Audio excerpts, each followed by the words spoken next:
Ow, ow, ow.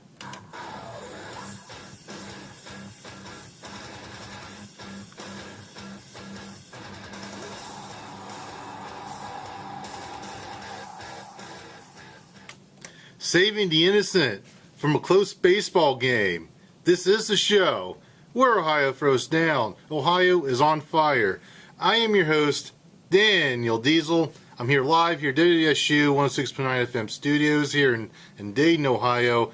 And we're live once again because I got a show for you tonight. It'll be modified for time, but it's going to be live and it's still going to be awesome. Because I got to reveal the finalists for Dayton Indie Music Madness. That'll be coming up shortly. I'll have my live interview with Sleepy Joe Lee. We'll have that live. He is here and he's ready to go. So we'll have a nice talk on the air. And then at the end of the show, I will talk about what I would do if I was president. And we'll do MVP. I think in one segment I'll do MVP. And then I'll talk about what I would do if I was going to run for president in 2016. So that'll be at the end of the show. So with that, let's get to the results of Dayton Indie Music Madness 2015 semifinals. For a whole week, I've had matchups of independent songs that's been in my tournament. It was they were seeded based on how they did in round one. It's the first time I've done seeded matchups for my tournament. And here are the results. We had really good matchups. The winners of these are going to the finals, and they'll have their song played once again tonight, so you'll know what they are. But we got, in the matchup of Nanook of the North against Bloom. Actually, those are the songs. The artist was Cassie, and he was going up against Tyler Cochran Trio. The winner of that was Scardassi. I gotta get his name right. Katsy, with 21 votes, he beats Tyler Cochran Trio, so he will move on to the finals. Down our next matchup, we had Koranic against See You and the Funnies. And the final score of that was Koranic 32-21. So Koranic will go on to the finals. He is a rapper from Dayton. And now in another matchup of 6 versus 11, it was Best for Last, an indie band from Springboro, against defending DIMM champion Faith Baby. And this song survived. And the winner of that matchup, it was close with the score of 8-6. I'm sorry, 8-4. It was Melvin Robertson, aka Faith Baby. So he wins that matchup. He will go to the finals for the second straight year. He has another chance of defending his title. And so he makes it to the finals. In another matchup, we had Send Your Home, which they're a band from Dayton, Ohio, and their song, When You're Around. They took on Olivia Francis and her pop song, Back to Happiness. She's from Cincinnati, Ohio. The winner of that matchup was Send Her Home. They had enough votes to beat Olivia, so they will go on to the finals. Now, in another matchup, and probably one of the more lopsided victories of all the matchups, Room for Zero from Cincinnati, Ohio, their alternative hit, Come On, Come On. They defeated Red Hot Rebellion in their song Black Magic Dynamite, 88-4. So Room for Zero is going to be in the finals. And then in another matchup, Elementary Liberty Project, a reggae band from Cincinnati, in their song You're Not Ready, they took on Dirty Socialites and Sunshine Madness. Elementary Liberty Project won handily by the score of 76-4. And then 2 more matchups. We had in a matchup of 2 versus 15, Winchester Gray and their song Dreams. They defeated the Diamond Underground and their rock song All I Want To by the score of 13-2. And actually, Winchester Gray, they had a lot of phone-in calls. They had 6 phone-ins, so they had 25 votes total. So they handily won that matchup. And the last matchup to announce, number 1 seeded the Magic Lightning Boys and their song Broken Dream. They took on the 16 seeded Sleds for Giants and their song No Medical Term. There's no medical term. The band Sleds for Giants, they're from Middletown, Ohio. 2 of their members, Joe Ben and Seth Bauman, they had a nice run last year in the tournament. Joe Ben was in the Final Four last year, and they were rated 16 because they finished 6th place in their group, but they had more votes than all the other 6th place finishers, so they earned a wild card. They were not so lucky going up against number 1 Magic Lightning Boys. They were defeated 45-21. A lot of votes for both artists, but the Magic Lightning Boys will go to the finals. So there's your 8 finalists. I'll talk more about that later on, but we will have, of course, next Tuesday night. Of course, I'll be on my normal time of 8 p.m. There'll be no baseball game next Tuesday night. I'll be on live at 8. I'll have my season finale of Ohio's on Fire with the championship reunion show. I'll have many of the music artists from the tournament live in the studio. We're going to have a pre-party. We'll have pizza and soda. And someone's going to win a trophy. Because I got a trophy. It's from a Dayton trophy shop. So it's made in Dayton. And it's going to go down. Someone's going to win the title. And they're going to win $400 cash. At least that. It could be more. Because I've asked people to send me email if they want to contribute to the prize winnings of people that place first through fourth. I do have one taker. If you finish second place in this tournament, you will win a Red Hot Rebellion comic book signed by Jim Montana. I talked to him about the tournament, so he decided to donate a signed comic book and album of Red Hot Rebellion to the artist that finished second place. So there will be something for number two. There might be. I'm hoping to get a higher monetary prize within the next week. Maybe not. Some surprises, some physical prizes, if you will. So I've been working on it the whole tournament. So far, it's other than the comic book and album, second place will win. It's pretty much winner take all for the winner and the bragging rights. So, yes, that is next Tuesday night. Last year when I did the finals, it was a memorable moment. We had, I remember we had Faith Baby and Joe Ben do a duet, and it was awesome. And then, of course, Melvin talked about how happy he was to win the title. We had Cursa Cassandra, of course, Nicole Richter. She was from right here at Wright State University. She teaches here. She was in it last year. And she's still a teacher here, just to give a little update. And she listens from time to time to WVSU. So she supports what we do in the independent music scene. And, of course, Agony in the Garden, they have not released. He's working on a new album. It wasn't quite ready to his liking for this year's tournament, but he's listened from time to time. We're still buddies. He befriended me on Facebook during the tournament, and of course he was on my show once, and he's a cool guy. He was in the Final Four last year. So, but they're working on a new album that should be out this summer. He's got new bandmates. And so that's Where Are They Now ordeal for the Final Four of last year.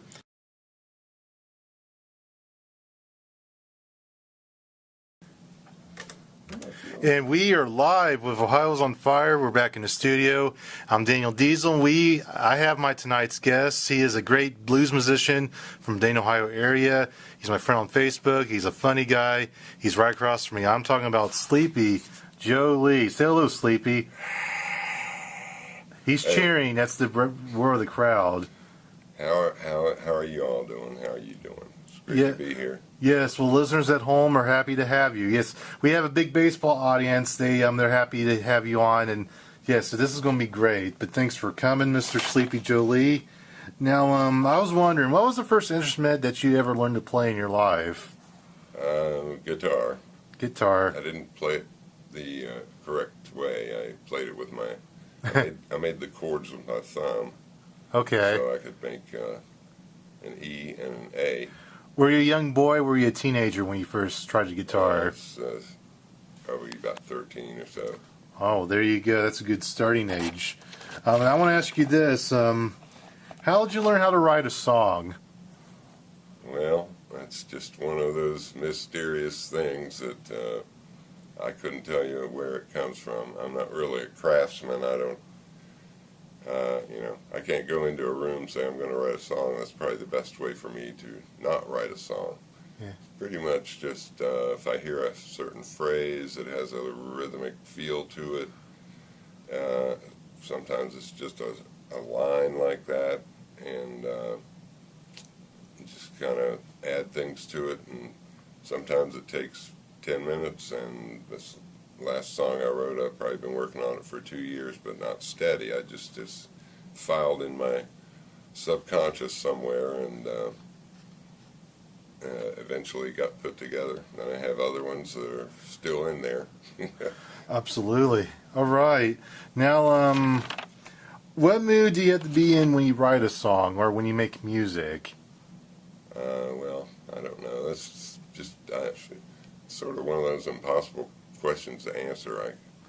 Well, I guess there's I mean, it depends on the genre. From what I heard, I know the Rage Against the Machine. Like I saw a documentary a while back. Of course, their music was angry, so they had to be like in a pumped up mood, like if you're getting prepared for a football game. So I guess it depends on the genre. I just, although your music seems to be, I mean, it's traditional blues type music and it's happier. So I wouldn't imagine you're not in a fit of rage when you're making happy blues music. But Well, I don't know. I mean, you're the expert, so. it's not all happy blues music. I more consider myself a songwriter. Just on this particular CD I had out, it's what I call blues infused. If it's not outright blues, it's definitely got an element of blues. And but speaking of anger, one of the songs I think you were going to play, "What a World," is probably the only song I've ever written in anger. Oh, okay. And that didn't take long at all to write that. That was I had a little disagreement with U.S. foreign policy, and so. Absolutely, yes. As Sleepy Joe mentioned, later on in the show, probably after I wrap up the interview with him, we will play 2 of his songs. He gave me a CD from his 2010 album. It is called Free Air. So I will be playing those. That'll be coming up. I'll play that song that you just mentioned. So now, Sleepy, who was your favorite music artist, whether growing up or who's your favorites right now? Well, I tell you, that's I'm a big Bob Dylan devotee. He's probably the only act He's pretty good. that I will go out of my way to go see anymore. But that's like those lists they try to. It's sort of impossible. There are just so many influences. If you start to name them, you're going to leave somebody out. But Muddy Waters. But like I was telling you earlier, I mean, my listening experience with music goes back to all the big band music I was exposed through my father, and then forward from there. Willie Dixon is a fabulous songwriter. Yeah.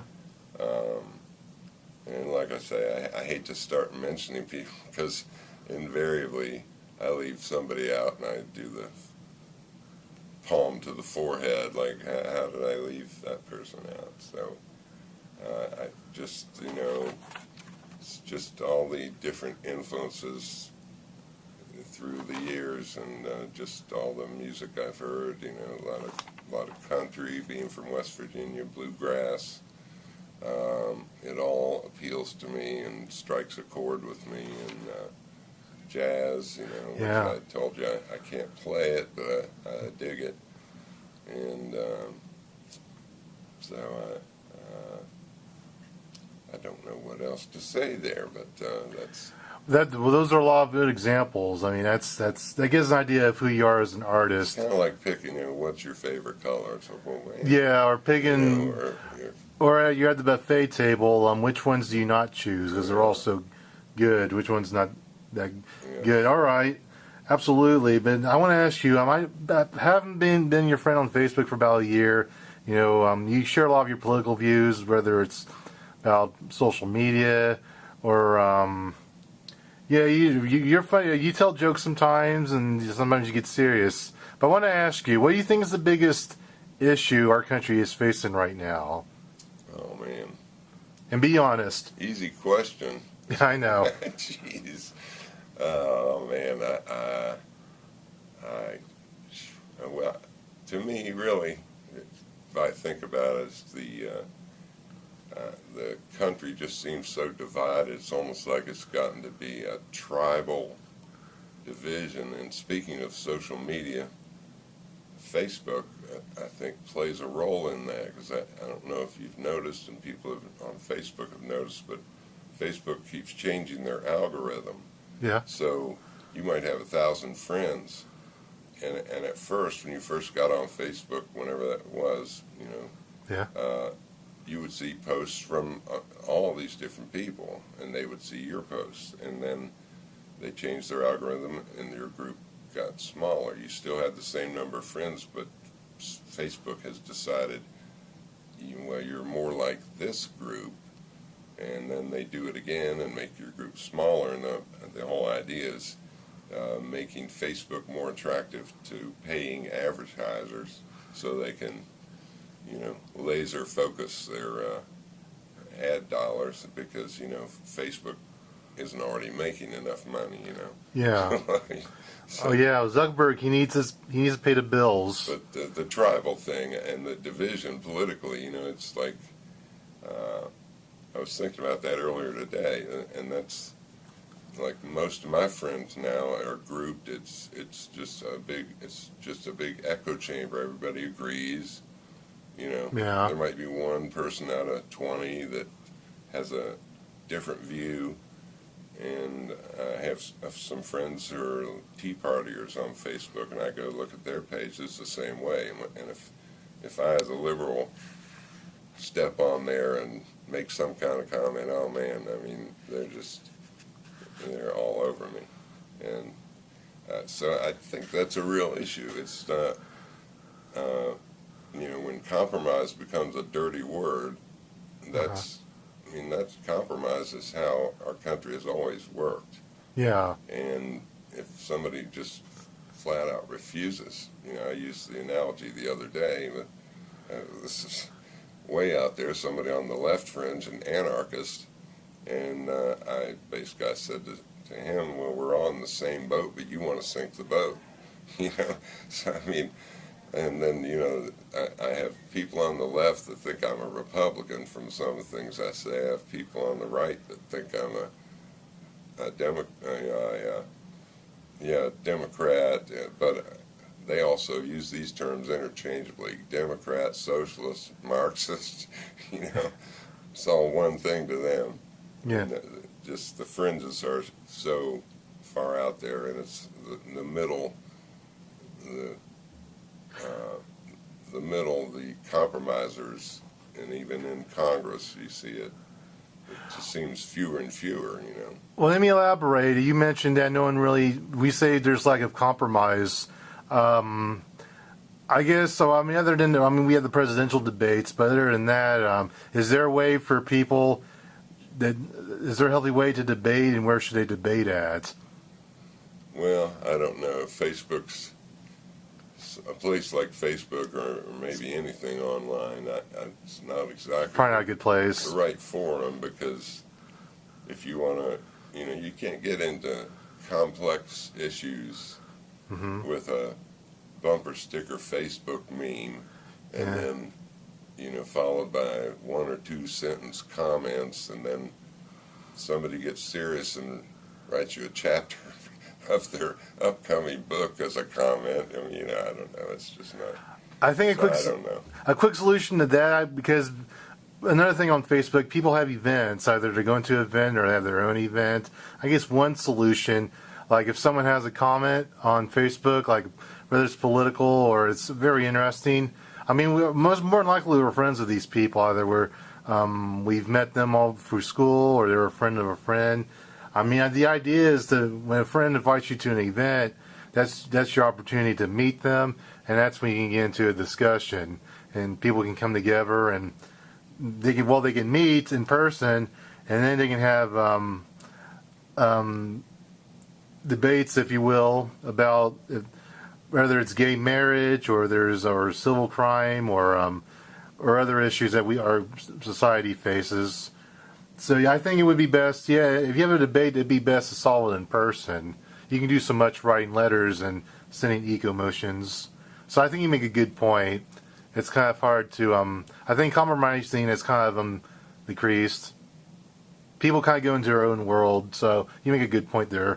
Yeah, and people don't want to listen, especially they get all worked up on an issue. If they believe in something, they don't have to listen to anybody. They just want to, say their piece, and move on. Talk right over you, or not hear you. Well, amen. Of course, I am completely reasonable at all times, And, Yes, I believe you are. well, I do try to be, but you know, I've been, like I say, the anarchist the other day, he unfriended me, so I mean, I'm really crushed. But Oh, I've been unfriended by people on the extreme left and people on the extreme right. yeah. So I kind of feel like I'm on the right path. You know, if I'm ticking everybody off, I must be doing something right. Oh, that's true. Now I want to ask you this. Speaking of legal issues, marijuana might become legal in the state of Ohio sometime this year. What are your thoughts on the situation? Well, pardon the pun, I think it's high time. And, Okay. I know there were competing ballot issues at one point, and I forget the name of the one now that's really prevailed. There's Ohio Rights Group. That's one I can think of.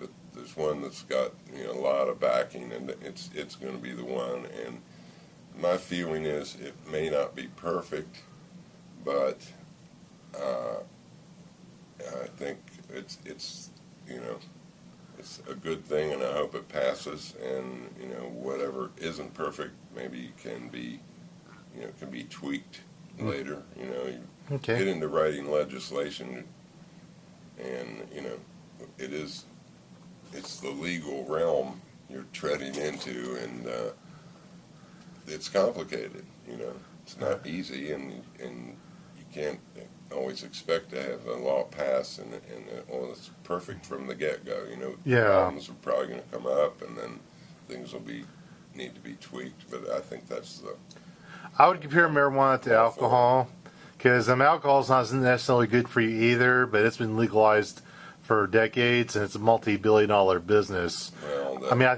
think there's bad and good in everything.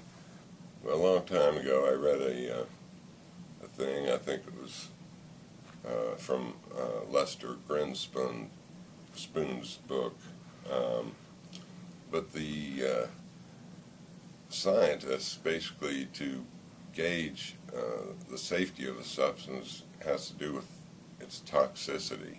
Yeah. Now, you can actually sit down and drink enough alcohol to kill you in one sitting. Yeah. And I believe it. in all the years of all the research that this war on drugs has gone on, in fact, in recorded history, if there were a case of this, you know, the anti-marijuana people would be shouting this from the rooftops, but there has never been a death from somebody smoking as much marijuana as they could smoke. Now, I know there have been health problems reported with some of the edibles, and so they're going to have to get a handle on that. But other than that, and plus, there's just no comparison. People that have never smoked pot, they think, well, it must be like alcohol. If you smoke that much, then you're going to be staggering, and you're not going to know where you are. Uh-huh. You're going to wake up in an alley. You're going to, you know, crash your car on the wrong side of the road, and it's just, there's no comparison. I say this from my 40-some years of extensive research. All right. So, Hands-on field experimenting. yes, Oh. soon to be a major motion picture. Well, there you go. Yes. Okay, those are Sleepy Joe's thoughts on that subject. Well, one more question before we play some more music. Besides music, what makes you happy?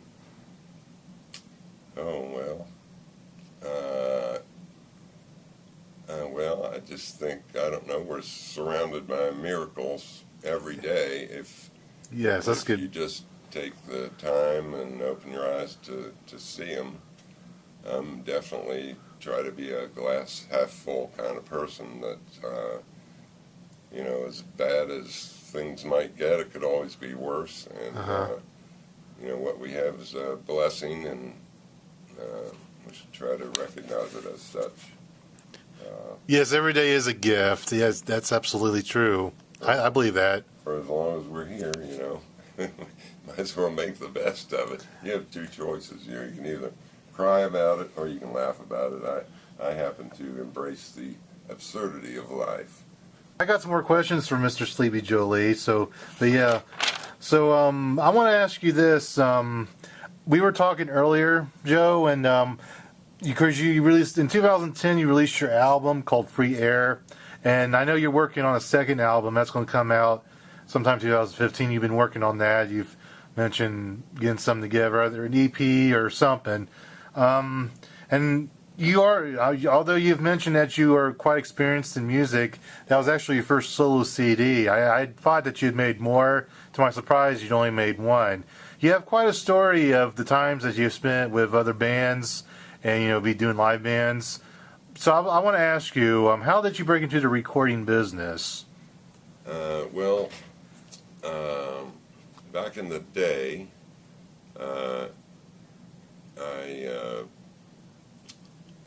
thought an entry, I was certainly interested in the music, but I thought an entry would be to get into the recording business. Yeah. And so I took a not very well paying job as basically an intern at what is today the Recording Workshop.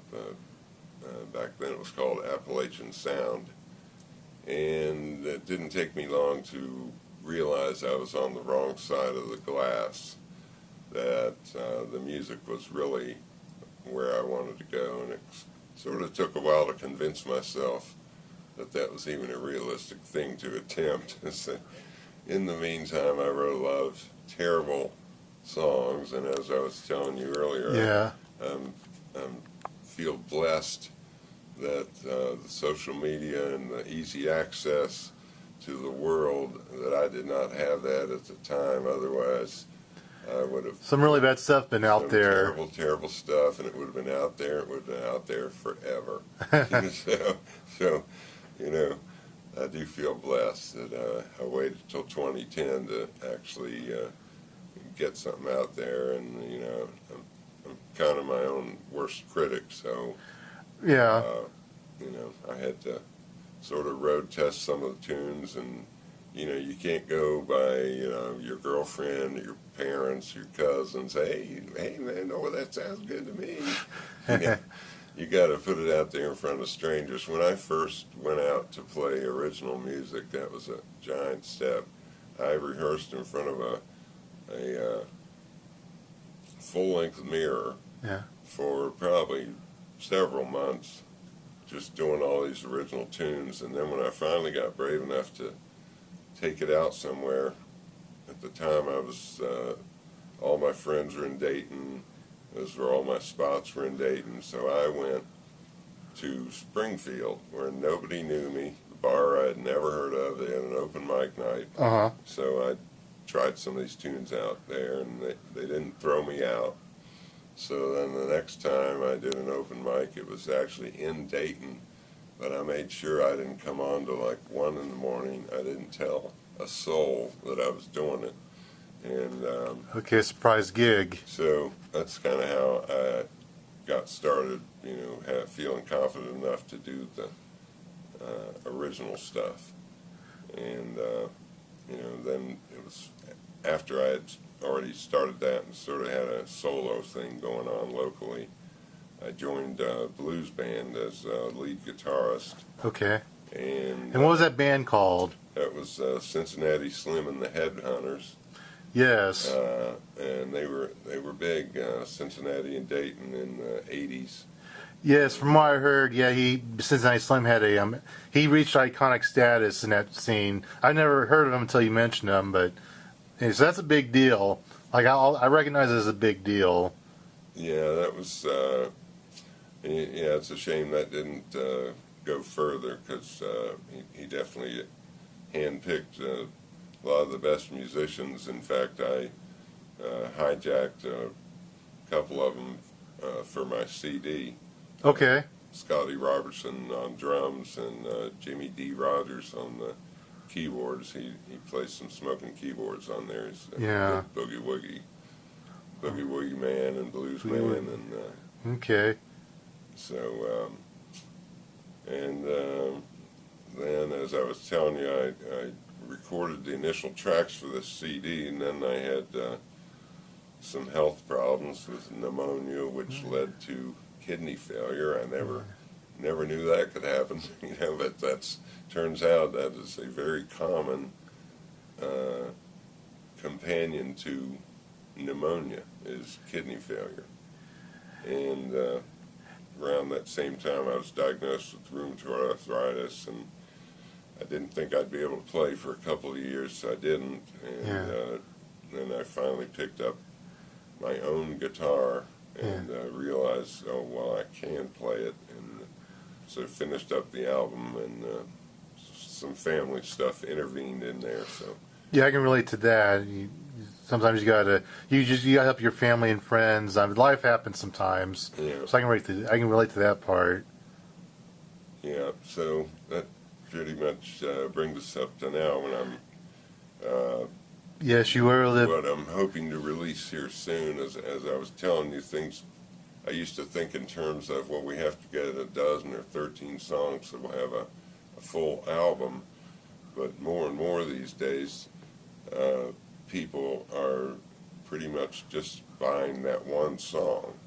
So the idea of actually putting an album out is kind of not as important as it used to be. So I'll probably be releasing 3 or 4 songs on an EP, and the physical EP will be largely for promotional purposes.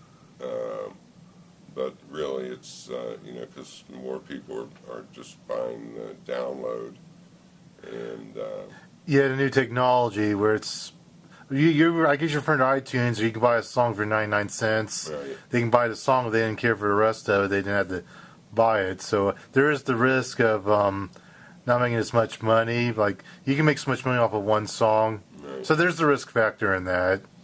Yeah, I know back in the day, I mean, there were many times that I would buy an entire album just for that one song that was on the album.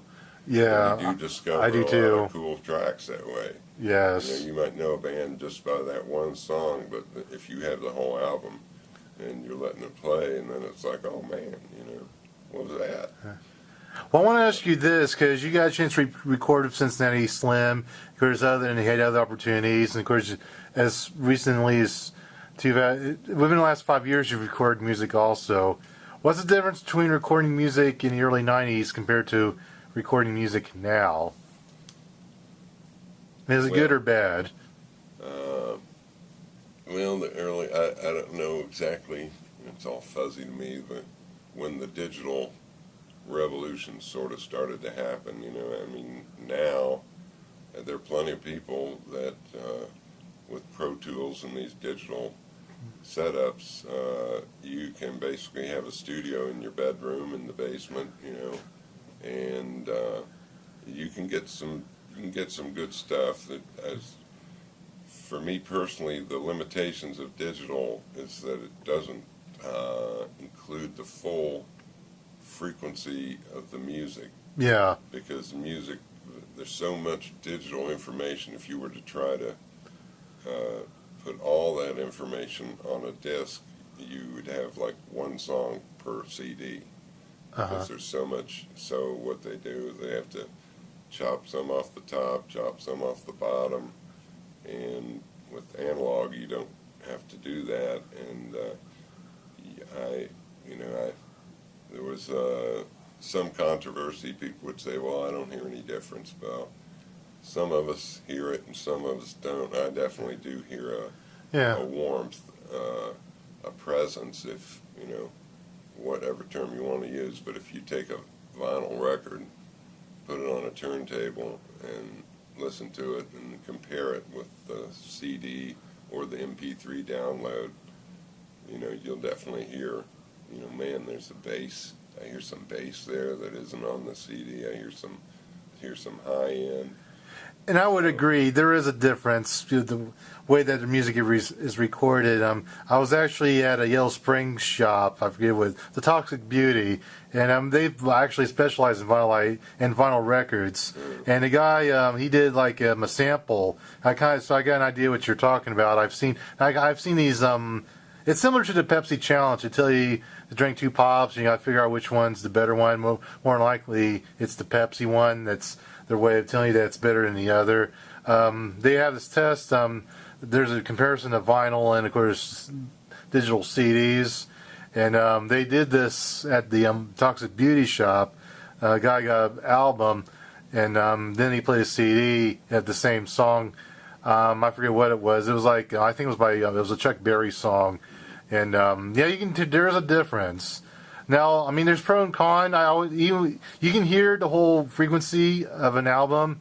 The problem with vinyl is that they not only they break easy if you play it often enough, but if you scratch it up, then there was that scratchy stuff, which unless in CDs that never happens. Yes, But a good album, it does sound really good. Like it's not been messed with. So there is pro and con to the devices that we use. I know the difference, and yeah, I see what you mean. I don't want to put it down too much because if you're a starving artist or artiste, Yeah. and it's just more economical. Yeah. You can actually, if you know what you're doing and doing it right, you can do some nice stuff in a bedroom or a basement or a garage or anywhere with digital, and it's much cheaper to go that route. Yeah. And so there are trade-offs, but I'd love to put this CD and any other tracks I have. I'd love to do at least a small release of some vinyl because Yeah. Well, that can be done. I think some places do still produce vinyl, so you'll have to you'll have to look them up. If I find one, I can always point it out to you. Like, hey Joe, I found this vinyl group. So you should definitely work on that. Yeah, there's Queen City. I think you get a good audience, an audience that still wants to hear vinyl. You could get a brand new audience doing that. Yeah. Now, in Queen City in Cincinnati, I think I'm pretty sure they still do vinyl. Now I want to ask you this: what is your goal as a solo artist? Do you want to be big and famous, or you just want to be a local neighborhood legend? What would you prefer out of your solo career? Well, like I was telling you, I don't. My goal isn't to set the world on fire as a big artist. I would love it. I mean, that's a lot of work, man. Yeah. Touring and it makes me tired just thinking of it. Yeah. But my preference would be to have some million-selling artist take one of my tunes and put it on their album. That'd be a good strategy. Check, and that's because if your song is on an album, the album goes platinum, you get as much of the songwriting money as yes anybody else that wrote a track on there. Well, that's good thinking. So send the money. All right, there you go. Now, I want to ask you, of all the music festivals we have in the world, which ones are your favorite? Oh man, I'm probably a bad person to ask because I haven't been to a festival in quite a long time. You like them all. Everyone's tied for number one. Yes, let's say that. All right, that's fine. That's fair. I know some. I do see. Some of the. It just depends. Of course, some of the ones with the bigger groups you would tend to want to go, but a lot of these smaller festivals, you'll hear some. Some undiscovered treasures are out there. Yeah. And there's a lot of good music. I used to describe myself as a singer, songwriter, guitarist. Well, then I heard too many fabulous guitarists out there. So I thought, man, I have no business calling myself a guitarist. Then I heard so many good singers. I thought, well, maybe I just better call myself a songwriter. So all right. I figure that's safe. Like I said, I have a valid poetic license, so all right. I'm good. Do you have any concerts coming up this coming summer or even the next year that people need to know about? Nothing at the moment. Pretty much concentrating on what we can get done. When do you think your new album will be ready? Well, there's an EP. Or the these 3 songs separately. They'll be able to be purchased separately.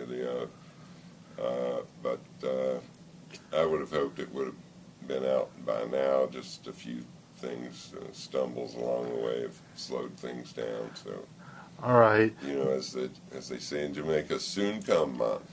Oh yeah, Jamaican mon, rock and roll. Now I found you. Now you can be found at Facebook, Sleepy Joe Lee, your music page. Where else can people find your music online if they wanted to check you out? Reverb Nation is yeah, pretty accessible there. Just what is that? www.reverbnation.com/Sleepy Joe Lee. Yeah, Reverb. Yeah, there you go. ReverbNation.com/Sleepy Joe Lee. All right.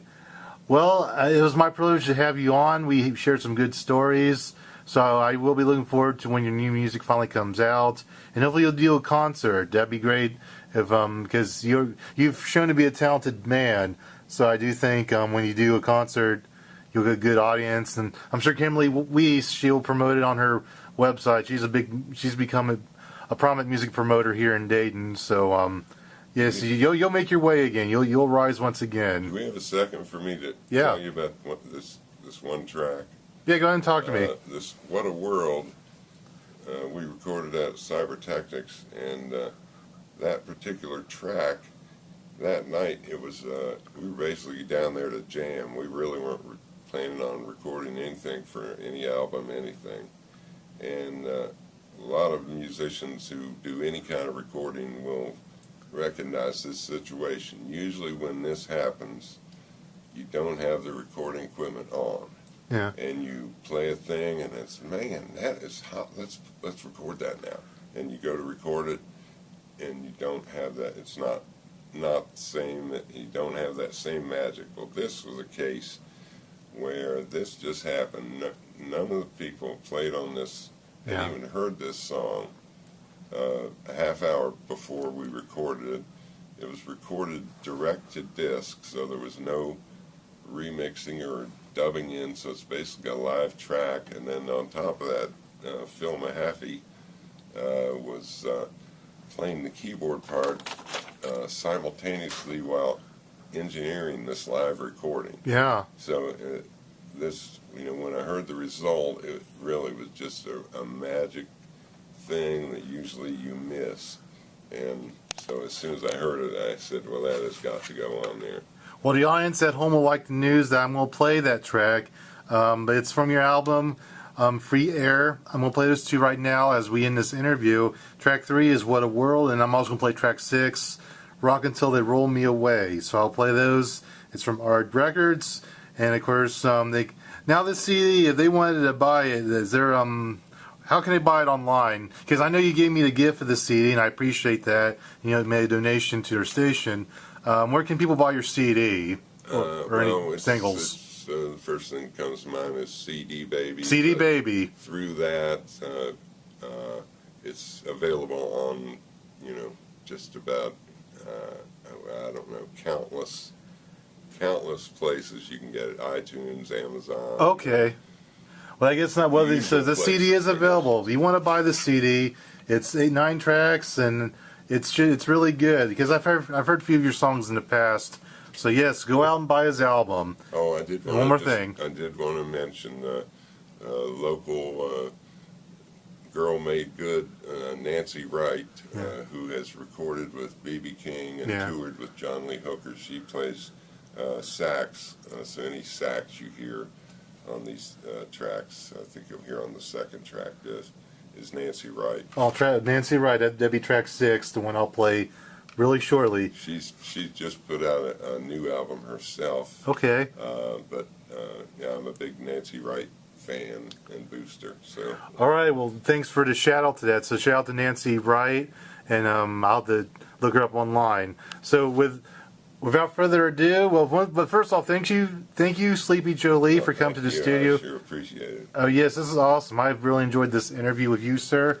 And with that, without further ado, I'm going to play your music from your album Free Air.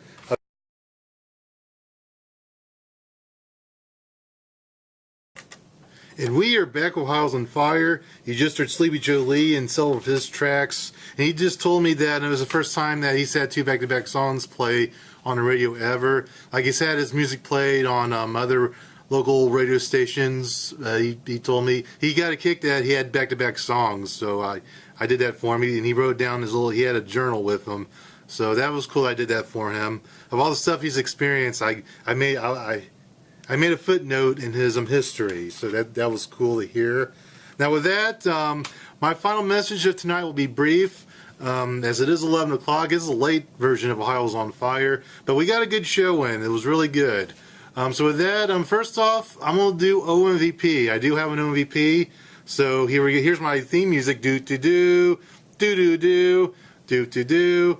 Do-do-do. Yes, OMVP goes to an individual or group of people that did something weird in a good or bad way. Not bad way, I shouldn't say that. It was either good or it was weird, but in a good way.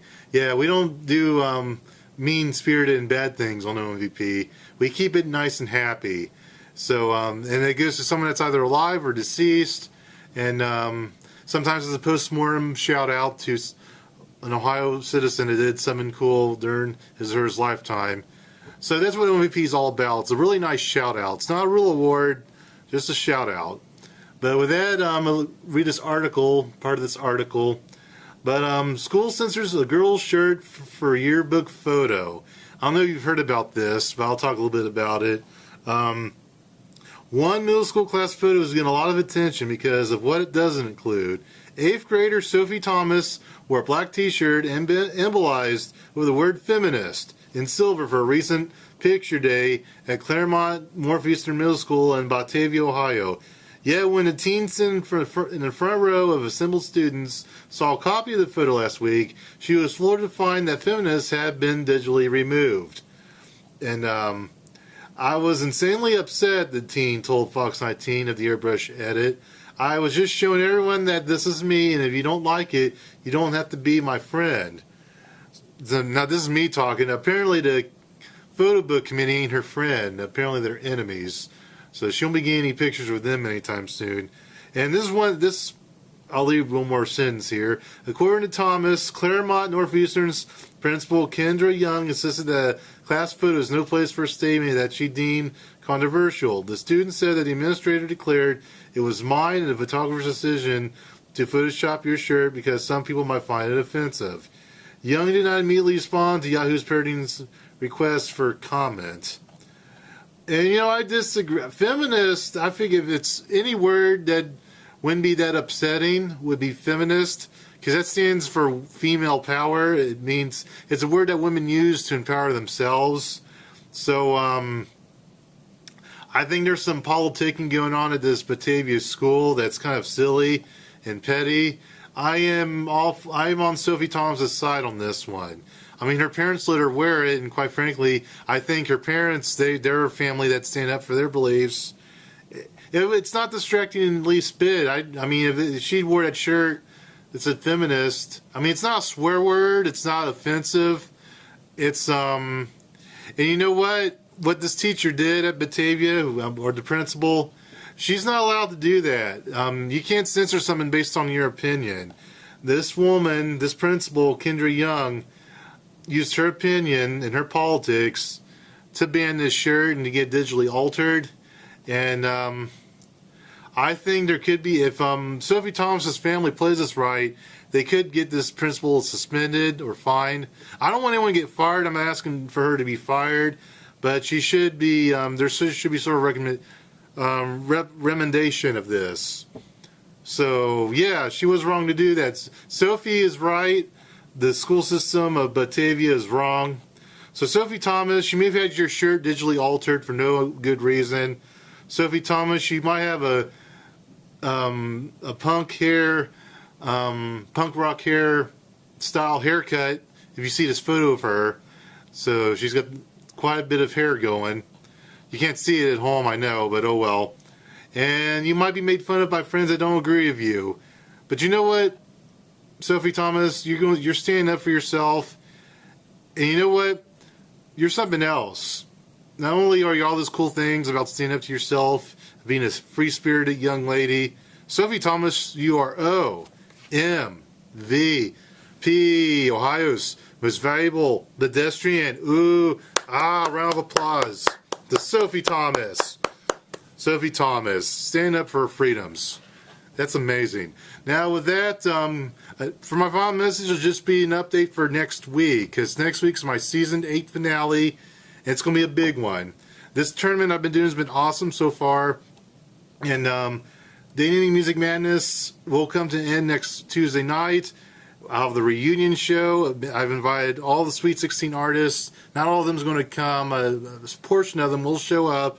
Hopefully the person that winds up winning is here. Otherwise I have to mail the trophy and cash money in an envelope. And I'm not much of a mail person, so I'll need to find a way to do that somehow. That'll be fun. So hopefully they're here, because I have a trophy to give them and cash money. And it'll be a nice prize, and it's good bragging rights. That means the people, if you win this title, it means the people believe you are the best around in music, and all of independent music. The finalists, real quick, a rundown. We got the Magic Lightning Boys, we got Winchester Gray, Elementary Liberty Project, Room for Zero, Cinderholm. We have Melvin Robertson, aka Faith Baby. We got Kuranic. And we have Scar Katsy. I hope I said it right. That's the name I struggle with. So those are our 8 finalists, and I hope many of them, or hopefully all of them, are here next Tuesday night, live. We'll make music history, and I hope they get a big plug for this, because I'm gonna post the finalists officially on their own post at Dating Music Madness group on Facebook at midnight tonight. It'll be Midnight Madness. I want you to vote. And let's make good things happen. You know, maybe we get some press, because I expect a big audience next week. So we'll do that. We'll share stories. Dayton, Ohio, that's the way it is.